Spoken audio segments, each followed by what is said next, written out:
Qusarda məktəblərə avtomobil vurub. Doğru Xəbər Azərbaycan xəbər verir ki, hərəkətdə olan avtomobil 2 saylı tam orta məktəbin qarşısında yolu keçmək istəyən 2 məktəbli qızı vurub. Hadisə nəticəsində məktəblilər 2009-cu il təvəllüdlü Piriyeva və 2010-cu il təvəllüdlü Vəlixanova müxtəlif dərəcəli bədən xəsarətləri ilə təcili olaraq xəstəxanaya çatdırılıblar. Hadisə ilə bağlı araşdırma aparılır. Əlavə məlumatlar veriləcək.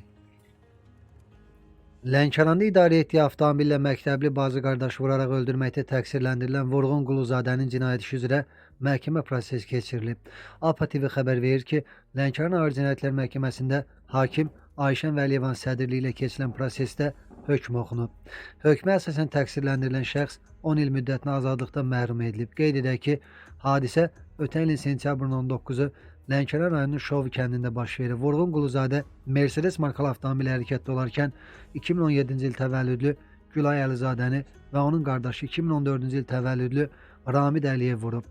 Hər iki məktəbli ağır vəziyyətdə Lənkəran rayon mərkəzi xəstəxanasına hospitalizasiya olunsalar da onların həyatını xilas etmək mümkün olmayıb.